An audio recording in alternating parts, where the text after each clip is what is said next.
वैसे मेरा नाम सरबजीत सिंह बॉबी है, लेकिन अब मुझे लोग वेला के नाम से ज्यादा जानते हैं। वेला मीन्स जिसके पास कोई काम नहीं है। वो मेरे एक दोस्त ने मुझे टाइटल दिया था वेला। अभी जैसे उन्होंने बताया कि I started with blood donation camps in Shimla. Shimla because it is a very small state, Himachal Pradesh, it is a capital of Himachal Shimla. I started with blood donation camps क्योंकि पहाड़ी लोग वो सुई से बहुत डरते हैं। शायद आप लोग भी डरते होंगे कि वो ब्लड देने के बाद पता नहीं क्या कमजोरी आ जाती है कि आदमी गिर भी सकता है, मर भी सकता है। तो लोग सुई से बहुत डरते थे। और जो हमारा शिमला का हॉस्पिटल आईजीएमसी शिमला, वहां पर रोज लगभग 60 यूनिट ब्लड की आवश्यकता होती है, लेकिन देने वाले थे नहीं। तो I started with blood donation camp at the famous ridge Shimla, and now it is done every month. Almost 10 camps are organized there to boost up the tourists and the local people that blood देने से कुछ नहीं होता, दलेरी आती है। देखो तुम्हारे सामने वो भी देकर गया, तुम भी देकर जा सकते हो और कुछ भी नहीं होगा। हालांकि अब लोग काफी जागरूक हो रहे हैं, काफी लोगों को आज डर भी खत्म हो रहा है, लेकिन अभी भी वो कमी बनी हुई है। शिमला में थैलेसीमिया, हिमोफीलिया के काफी बच्चे हैं जिनको हर महीने लगभग 3-4 बारी ब्लड चढ़वाना पड़ता है, उनके लिए ब्लड नहीं मिल पाता। तो अब वो मुहिम भी चल रही है। साथ के साथ मैं वो एक 10-12 सालों से डेड बॉडी वैन चला रहा हूं। वो मेरा एक शौक था। वो शौक ऐसा था कि वो डेड बॉडी वैन शिमला के किसी भी रिस्ट्रिक्टेड रोड से चली जाती थी। तो माल रोड पे भी जाना होता था मुझे, तो मैं अपने दोस्तों को कहता था, देख मेरी गाड़ी माल रोड पे जा सकती है। लेकिन उसको ये नहीं मालूम था पीछे डेड बॉडी है। पीछे से कोई हाथ मारता ही नहीं। मैं जिंदा लोगों से ज्यादा डरता हूं, मुर्दों से मुझे कोई डर नहीं। रात को 2 बजे भी कॉल आती थी तो मैं चुपचाप से अपने पापा को बगैर बताए मुंह पर रुमाल बांधकर निकल जाता था। हालांकि ये शौक था सिर्फ डेड बॉडी वैन को चलाने का, लेकिन मुझे नहीं पता चला कि वो इतना अच्छा शौक बन गया कि मुझे इतनी सी खुशी मिलनी शुरू होगी जब रात को 2 बजे किसी की कॉल आती थी उस हॉस्पिटल से। हालांकि वो पूरे हिमाचल का सबसे बड़ा हॉस्पिटल है आईजीएमसी शिमला, उसके पास अपनी एक भी डेड बॉडी वैन अभी तक नहीं है। और ऑलमोस्ट 5 से 7 डेड बॉडीज रोज वहां से निकलती हैं, क्योंकि हिमाचल एक पहाड़ी एरिया है।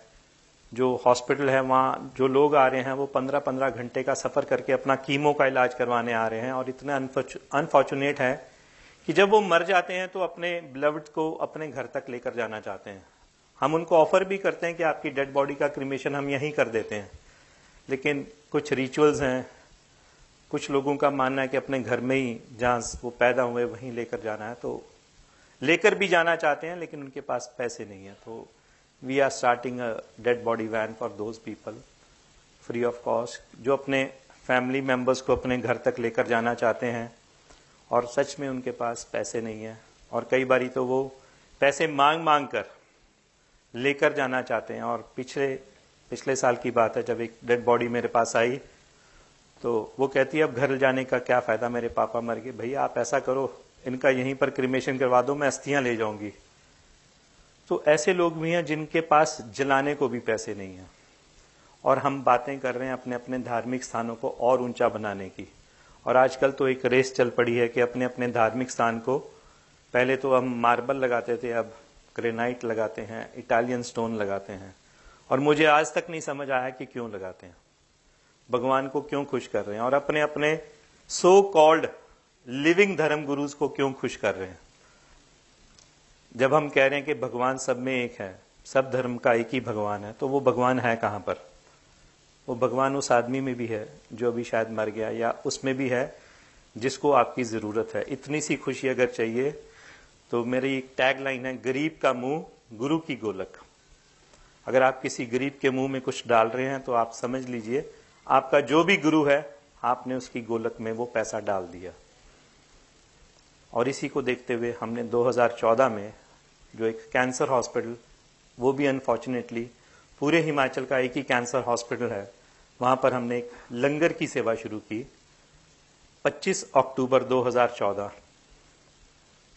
हमने, मैं और एक मेरा दोस्त, मेरा एक ड्रीम था कि जो पेशेंट्स पूरे हिमाचल से वहाँ अपना इलाज करवाने के लिए आते हैं, उनके लिए कम से कम एक चाय का प्याला।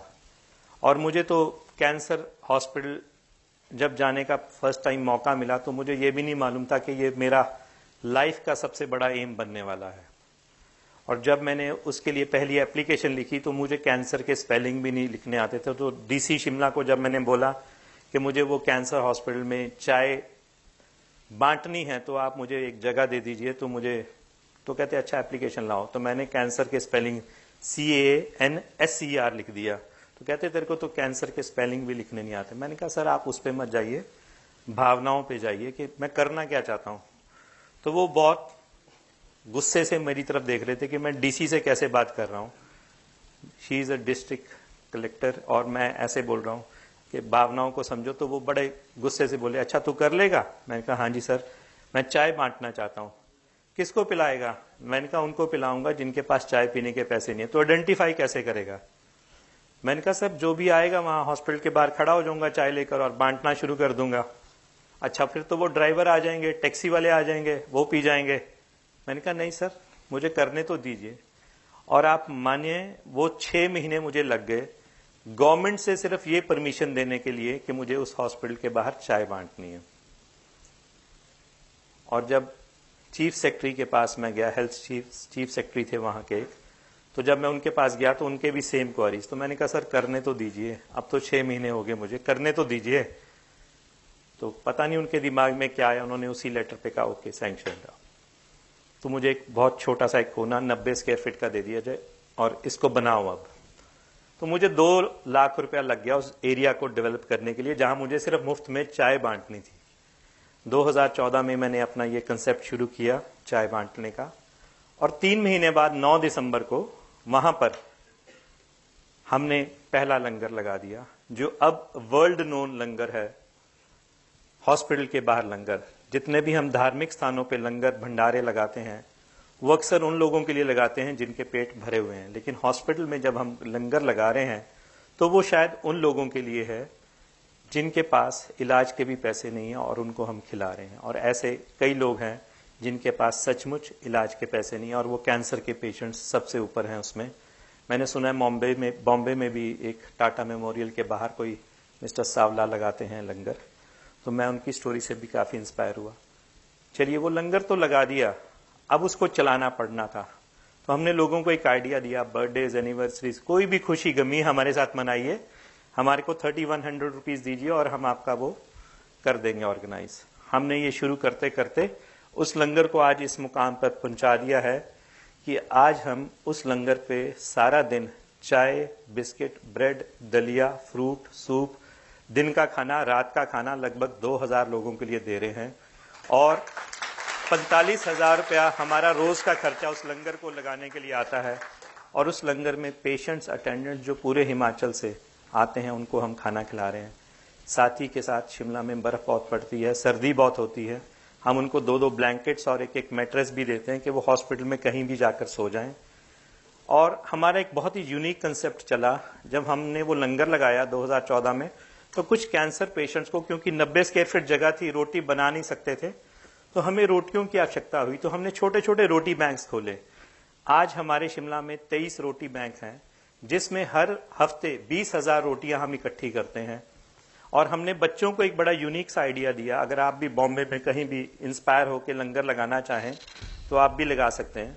जितने भी स्कूल हैं उन बच्चों को बोलिए अपने लंच के साथ सिर्फ एक रोटी लेकर आए और अपनी एक कलेक्शन टीम बना लीजिए। और उस कलेक्शन टीम का यही काम होगा कि वो रोटियों को इकट्ठा करे। अब शिमला में 1800 बच्चों का एक स्कूल पकड़ा, एक 1900 बच्चों का, एक 700 का, एक 800 का, एक 900 का। तो जितने जितने बच्चों के स्कूल पकड़े उतनी रोटियां तो कंफर्म्ड है कि एक एक बच्चा लेकर आएगा। लेकिन वो पेरेंट्स इतने खुश हुए, वो जब भी मुझे मिलते हैं वो कहते हैं हमारे बच्चों ने शेयरिंग सीख ली, उनको शेयरिंग की हैबिट डाल दिया आपने। तो वो एक रोटी नहीं देते, कोई 10 देता है, कोई 20 रोटियां भी देता है। और शिमला में अब रोज मेरी वो एक वैन घूमती है जो रोटियां इकट्ठी करती हैं बच्चों से, लोकेलिटी से, जजेस से और ऑफिसेज से। हमने अपने 23 रोटी बैंक शिमला में चला दिए और अब हमारे पास सारा दिन लगभग 5-6 हजार रोटियां शाम तक पहुंच जाती हैं और हम उस लंगर को चला रहे हैं। और इससे एक बात सीखने को और मिली, कोई भी दुनिया का काम मुश्किल नहीं है अगर आप ठान लो तो। मैं अक्सर कहता हूं, ठान लो तो हार ली, मान लो तो हार है। अगर हम ठान लेते हैं तो हार नहीं सकते, मान लिया तो हार है। जैसे वो कल फ्लाइट मिस हो जाती, मान लेता तो हार था कि चलो अब ये भी कैंसिल वो भी कैंसिल, चलो शिमला वापस चलते हैं। ठान लो तो हारेंगे नहीं। और एक चाइनीज प्रयोग है या जापानीज प्रयोग है, what one can do another can do. अगर मैं कर सकता हूं तो आप भी कर सकते हैं। लेकिन हम कई लोग ऐसा मानते हैं इंडियन कंसेप्ट में कि व्हाट, अगर ये नहीं कर सकता तो if he can't do how can I do, something like that. I just forgot what to say about it, कि जब ये नहीं कर सकता तो मैं कैसे करूं। लेकिन हमें अपने आप को हमेशा पॉजिटिव रखना है। पॉजिटिव इन द सेंस आगे बढ़ते रहना है, अपनी सोच को हमेशा पॉजिटिव रखना है, अपने भगवान अपने इष्ट को हमेशा मानते रहिए। आप जिसको भी मान रहे हैं उसके आगे प्रार्थना कीजिए। लेकिन ये सो कॉल्ड जितने हमने लिविंग धर्म गुरुज बना लिए हैं, ये हमें कहीं और ही लेकर जा रहे हैं, ये हमें अपने रास्ते से भटका रहे हैं। हम इनका रास्ता छोड़ें, अपने भगवान के साथ जुड़ें। और अगर अपने भगवान के साथ जुड़ते हैं, उसके आगे अरदास करते हैं, प्रार्थना करते हैं, तो मेरा ये मानना है कि कोई भी काम मुश्किल नहीं है। अब वो रोटी बैंक्स का इतना बड़ा फायदा हो गया कि अब वो बच्चे स्कूल प्रिंसिपल्स मुझे कह रहे हैं कि अब आप ना इन बच्चों को रेंडमली उस लंगर में भी ले जाओ, इनको दिखाओ what is the real pain. And every week so many convent big schools of Shimla are coming to that langar to see the real pain. They are doing the seva, they are doing the charity, and so many kids, after seeing my videos on the YouTube, on Google, typing my name Sarabjit Singh Bobby, and are asking me that they want to drive the funeral van. So many children are saying कि हम भी चलाना चाहते हैं, आप हमें भी मौका दीजिए। मैंने कहा बच्चे डर नहीं लगेगा? कहते जब आपका कुछ नहीं हुआ तो हमारा क्या होगा, हमें भी भूत नहीं खाएगा।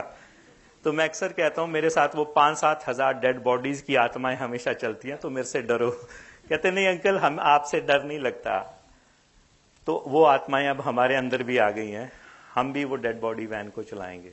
और जब वो हम मुझे रोटियां देकर जाते हैं तो मैं आपको बता नहीं सकता उनको लेने वालों की भीड़ कैसे खड़ी है, कितनी गरीबी है हॉस्पिटल में। पूरा पैसा उनका खत्म हो जाता है इलाज करवाते हुए, उनके पास कोई पैसा नहीं बचता। और वो जब शाम को हम लंगर में रोटियां बांटते हैं, जो सुबह 7 बजे बच्चों ने अपने स्कूल से लाई होती है, तो शाम के 7 बजे भी उन रोटियों को लेने के लिए लाइन लगी होती है कि कल सुबह हम चाय के साथ खाएंगे। कितने गरीब पेशेंट्स हैं, 3rd या 4th स्टेज में हमारे उस कैंसर हॉस्पिटल में आ रहे हैं। और कितने ही मासूम बच्चे पिछले 4 सालों में मेरे सामने वहां पर मर गए हैं। और जब वो मरते हैं तो उनके पेरेंट्स वहां पर, मैं आपको बता नहीं सकता कितने भावनात्मक तरीके से हमारे साथ जुड़ जाते हैं। अभी भी पिछले हफ्ते कोई एक पेरेंट आया हुआ था जिसका पिछले साल बच्चा मर गया। वो मेरे लिए अपने गांव से जो पहली फसल होती है वो राजमा लेकर आया और देसी घी लेकर आया कि ये आप अपने घर ले जाइएगा, आपने 1 साल हमारी बहुत सेवा की। भावना ये नहीं थी कि वो मेरे लिए क्या लेकर आया था, भावना ये थी कि उसको उस लंगर में कितनी इंस्पायरिंग चीजें मिली कि हम निस्वार्थ भाव से उस लोगों की सेवा कर रहे हैं जिनको हम जानते तक नहीं। सेवा के असली मायने वही हैं, जब हम सेवा करते हैं तो केवल मानवता की सेवा करें, ह्यूमैनिटी की सेवा करें। पर्टिकुलर एक रिलीजन की, सिर्फ अपने लोगों की सेवा ना करें। सबकी सेवा अगर करेंगे तभी हमारा इस जीवन में आने का उद्देश्य पूरा होगा। नहीं तो हम सिर्फ अपने अपने धर्म के शेल में ही बंधे रह जाएंगे, दूसरे वालों को फतवा देते जारी रह जाएंगे, किसी के लिए भी जी नहीं पाएंगे और किसी के लिए भी कुछ कर नहीं पाएंगे। अगर मानवता की सच्ची सेवा करनी है तो ह्यूमैनिटी की सेवा सबसे बड़ी सेवा है। Humanity is the biggest religion, serve it if you can. Thank you so much.